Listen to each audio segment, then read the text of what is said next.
I guess as a musician, I do also say composer. Um, I'd say I compose situations at the moment is what I'm mostly interested in doing, and related to sound. Yeah.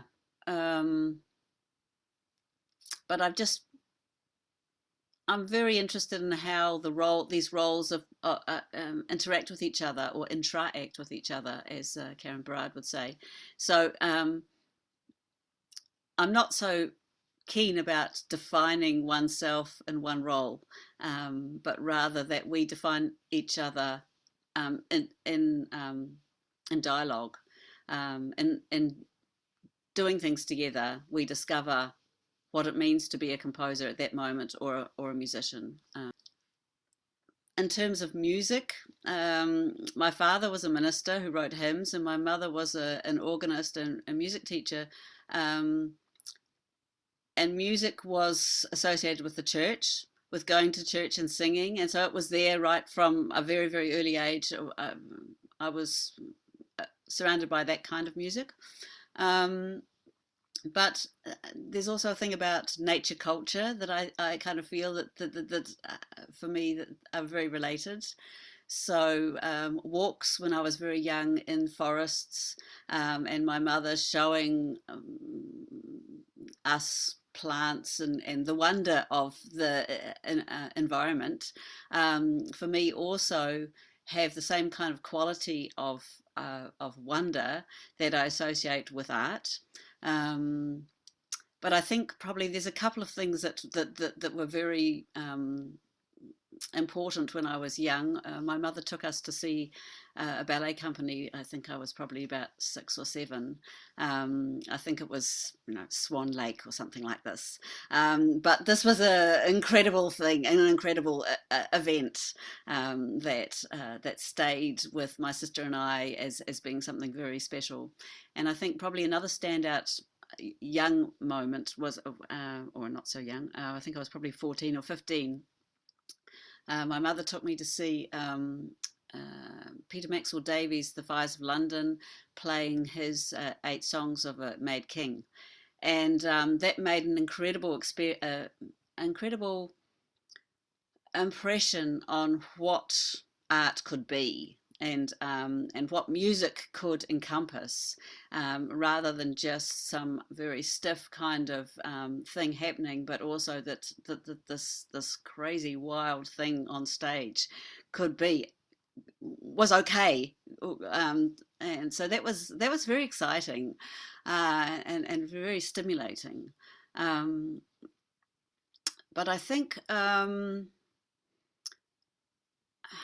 I grew up in areas where, in what lower socioeconomic areas, and went to schools for most of my schooling where there were very few people who had music lessons. So studying music, it was a strange thing to be doing, or having music lessons was not normal. And I always felt a kind of the social consequences that are related with art. This relationship between going to the youth orchestra or whatever, and the people who were in there, and the people that I went to school with, and the areas that I lived in. Um, when I was 9, for instance, I remember playing violin to these guys who were in a gang who used to weightlift in our house, and in the garage, and this kind of thing of what it meant for these guys to see this girl playing violin, and it was very far from their world. And yeah, so the whole thing of art for me has always been tied up with situation. It has been tied up with where you are and what you're doing, how you're doing it. um, and I think I didn't see music as an option for a long time. um, Partly just socially, it didn't seem to be a way of what could you do with it, what, not even as a performer, and definitely not as a composer. um, so I think,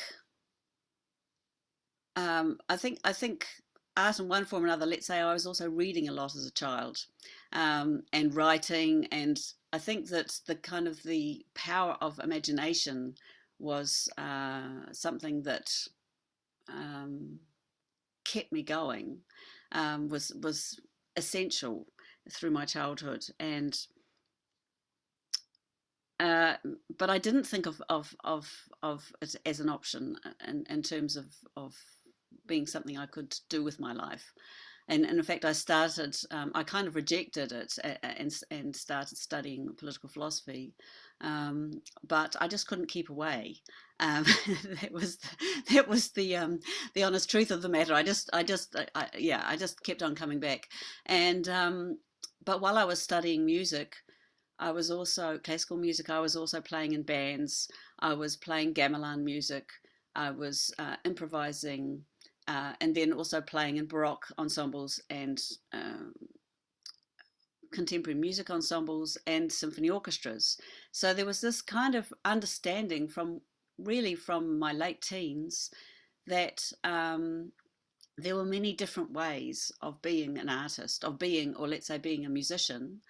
There were very many different ways of how people related to each other, of the different functions of being, of who was making it, who was performing it, the kind of relationship between those two functions.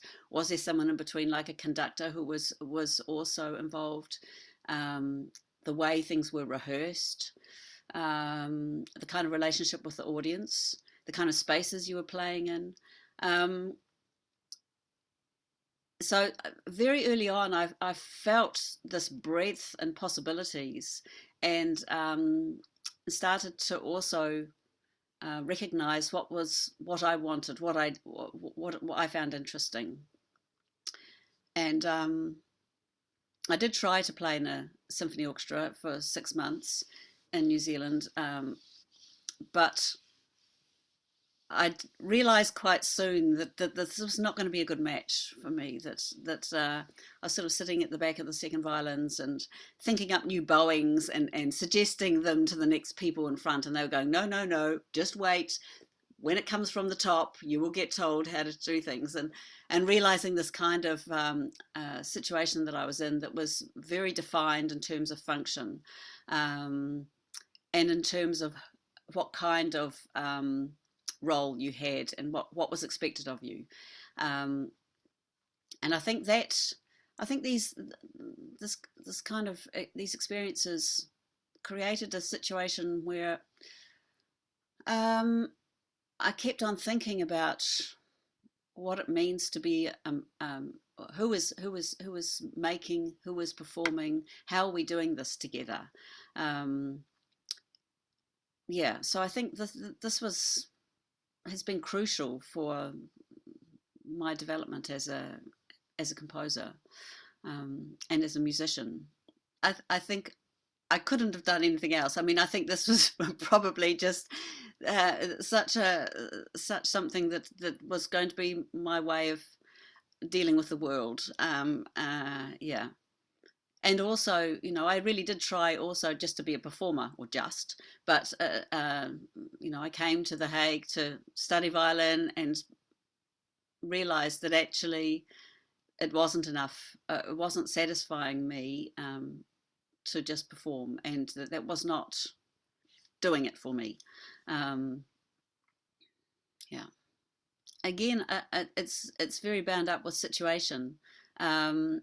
It's a different situation if you know exactly who you're writing for, or if you are thinking up the process, or if someone is inviting you. And I think a lot about those things. I think a lot about who are the people I'm writing for. What are their capacities? What do they bring? What can I invite them to do? What might be challenging?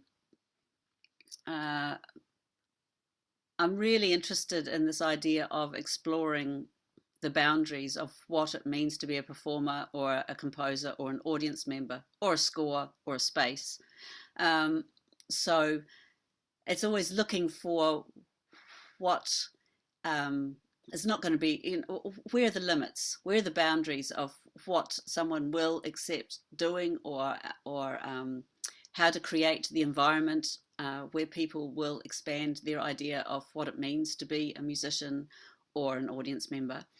um, of course, I think a lot about instrumentation, although these days I'm also interested in creating pieces that are not maybe specific for instrumentation, so that can be more flexible in terms of who is going to perform, uh, who the audience is, what kind of venues they're going to be.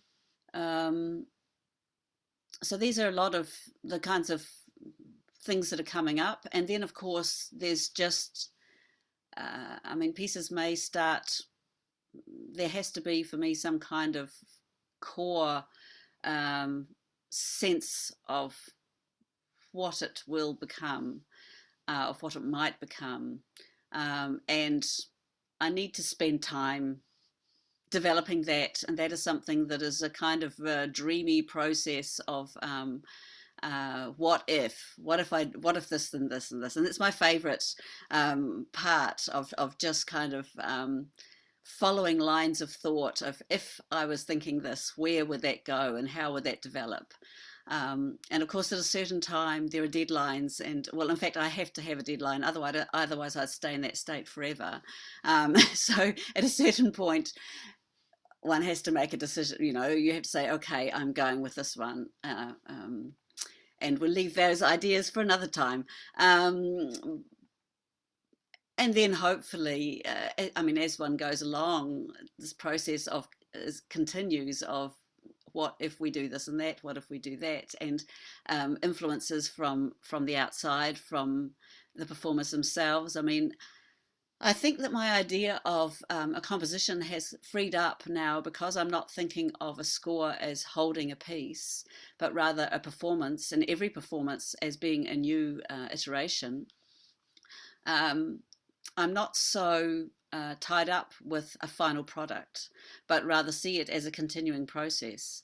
So every performance I see as a new part of that process. So that allows me the kind of the freedom to say, okay, this is what I'm trying now. If it doesn't work, I will do something about that. And that is quite freeing in a way, because it's suggesting that there's some kind of continual process going on, rather than something that is going to get fixed as a product. I think for me, the most important thing is to have sort of regular times that I'm able to work, and to make that space. That's often a challenge, to make space that you can really turn everything off, close the door, and just be able to be with that one thing. Yeah, so this is a constant kind of battle in a way, to keep creating those spaces. I need deadlines. If I don't have deadlines, then things don't get done. Trying to create routines helps me to have a certain time that I'm doing it. Yeah, these are the kinds of things, and of course there's always this juggling of many things, and trying to which is, our world is full of these things of juggling, and composing and creating is something that for me, in any case, demands a kind of an emptiness, to allow things to emerge and to develop, that is at odds with often with the way that our brains are being asked to engage in the world. So yeah, there's this the need to consciously create an empty space. I think is something I kind of continue to battle with those. I'm going and doing something else. I mean, it might just be because I'm working at home. It might be going and doing the dishes or something, or going for a walk, or allowing something to keep moving while I'm doing something that's not costing me any effort in terms of mental effort, and usually some kind of activity. So it might be a household activity, it might be walking outside, but something that is it's just taking me away from that, allowing things to just happen in the background, let's say. And sometimes also I just go, okay, I'm going to sleep on it, literally. And the next day, often something will appear, or things have somehow emerge in a new light. Together number 6 is part of a series of pieces I've been making, the Together series. And that really comes out of ideas of how we create things together, and that the ecology of a composition practice in becoming. So I'm not talking about composition as something that is fixed, but something that is in process, and that we do together. And I guess it comes out of experiences in chamber music, of making music together with people, of times with improvisers, of how do we, also a model of maybe relating to each other in society, of how do we take responsibility together for what is happening. So I started working in small little exercises, and the first big piece was for Modelo62, Together number 5, which I started, was the first time I really started thinking about an audience score, about thinking about how an audience might be encouraged to engage in different ways with the music, and perhaps with the musicians, or the situation. And then Together 6 was the next piece I thought of. I talked with Ezekiel, and we were saying there's always this problem of rehearsal time. As opposed to theatre or dance, where often there are quite extensive periods of rehearsal, music has this tradition of extremely short rehearsal times, which have an impact on the kind of music you can make, and the way that musicians can enter into the music. So I started thinking about a piece, and Ezekiel was sort of, we were brainstorming, and I was thinking, well, imagine that there's a piece that has no rehearsal time, and that we have members, lay participants, I call them, people who are not professional musicians, who come in and we make the piece together in an afternoon. So this was an idea. It was brewing away, and we thought, yes, we'll do this sometime. But in between it getting done, I made 7, 8, and 9, which were also all related to thinking about the role of the audience, the role of the musicians, our relationship to our environment. So a couple of pieces are very related to birdsong and to place. And then I came back to Together number 6, and we could make a version of it last year for the first time. So the proposal is that lay participants are invited to work in different groups. There are 4 groups with 2 members each from Modelo62. And together they create material, and I have organised a format. So there's a format for how the piece works together, who is doing what when, and I have suggested ideas for what kind of way you might be working with the material. There are 2 groups, the rhythm group and the melody group, in which there is material created, and people are asked to develop that in various ways. The other two groups, the text group and the listening group, all the material comes from the lay participants themselves. So the listening group goes out into the environment around the concert hall and listens, comes back and thinks about how they might recreate the sounds they've heard, and also building how material can be built up. So, and with the text group, people bring a text in, and then it's also a kind of deconstruction process. It's the other way around of what is this text made up of. So it's very much also a process of thinking together about what composition is and how we make things and how things might develop. This is the first time I've used, I've created a role for a conductor, but Ezekiel's role in this is quite different from a conductor in most traditional settings, because what he's doing is macro temporal organization rather than micro.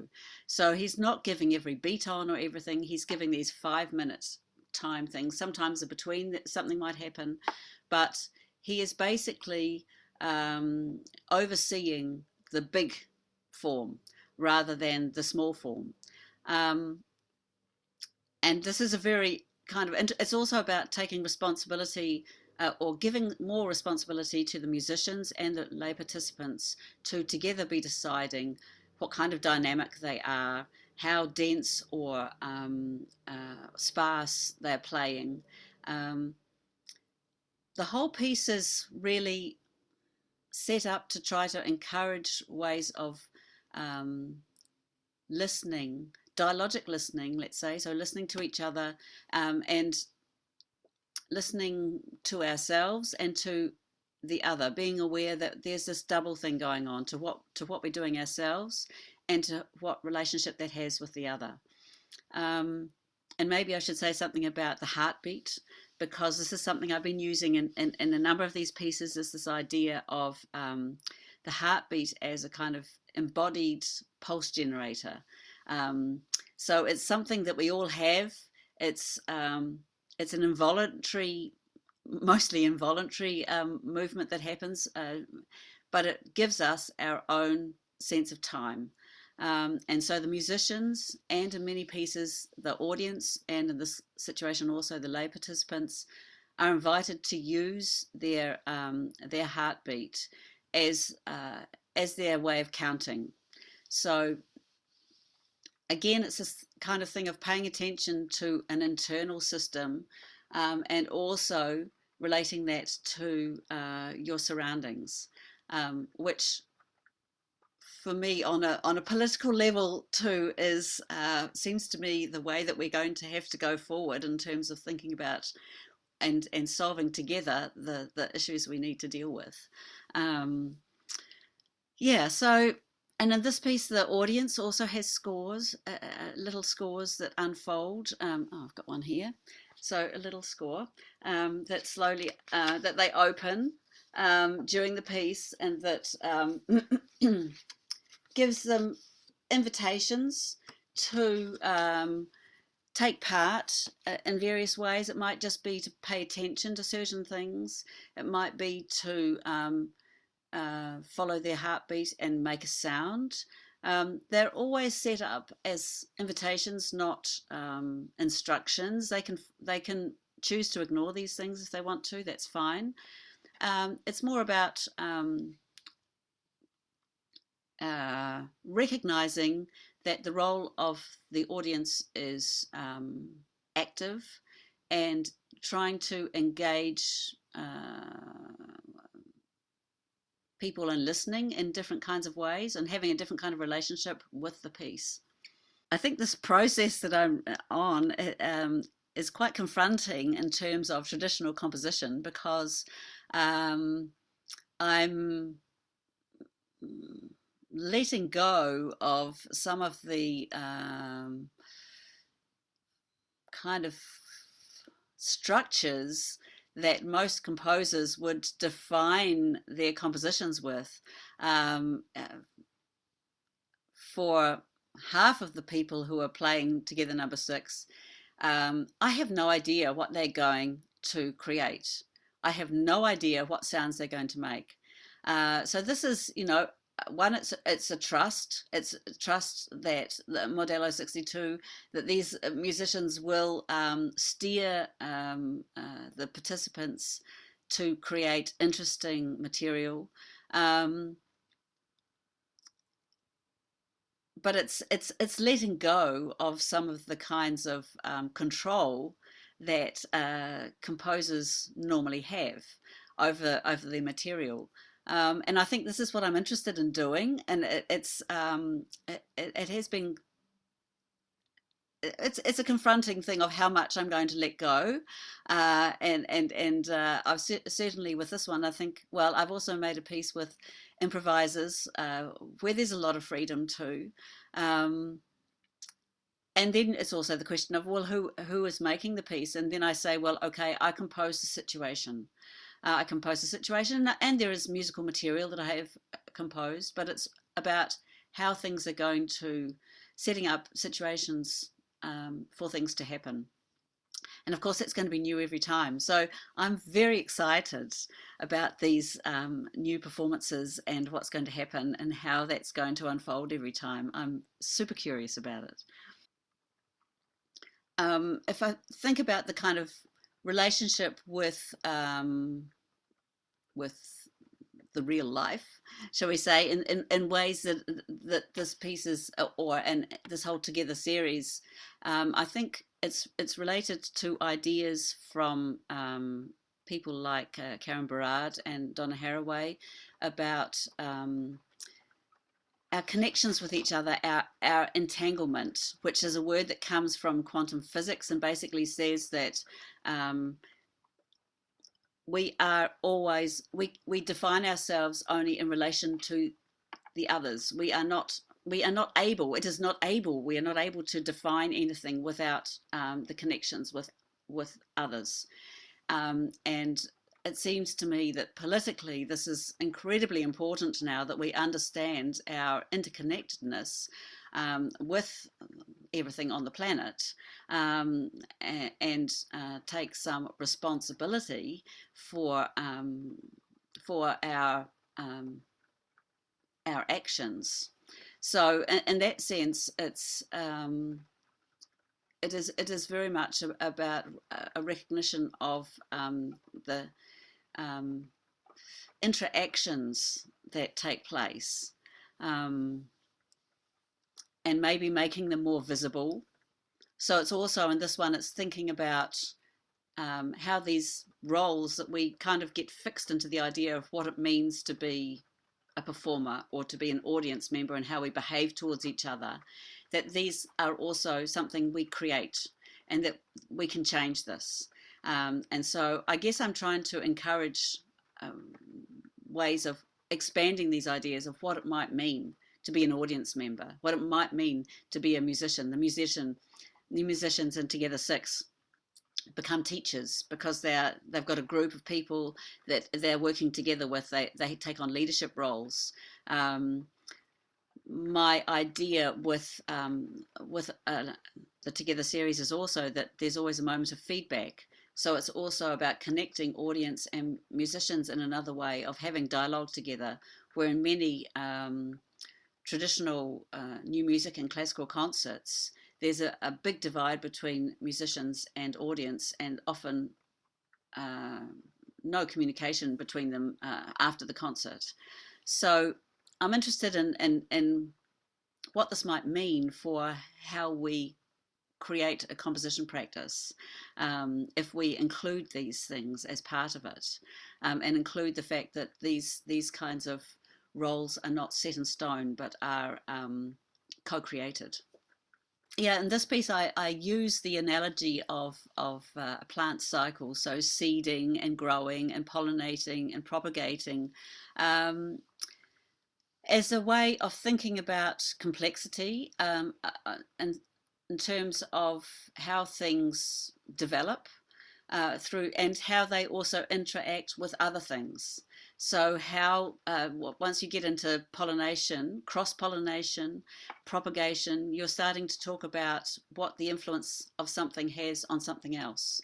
So in terms of a piece of music, it might be that the melody group is creating something that suddenly another group might respond to or take on. So I think it's a way of thinking about process rather than product. That these things are continuing to go on, and they're continuing to also relate with each other. Well, for the participants, it's a pretty special situation, I think, that they get to work with professional musicians in creating this material during the day. Part of the process is also that they eat together. So this is another kind of way of creating some kind of temporary community sense between the participants and the musicians. And then get to perform this thing that they've really created in one day. So it's a very compact kind of process, which I think is quite special. For the audience, I mean, they're aware of this process, so they're also aware that this is something that's happening very fast. What I got from some people in the tryout was that they were looking at trying to figure out who were the professional musicians and who not, and that was not so easy to define. So I think that's a very interesting thing too. And they also have these scores that are inviting them to engage in another way with what's going on. I'm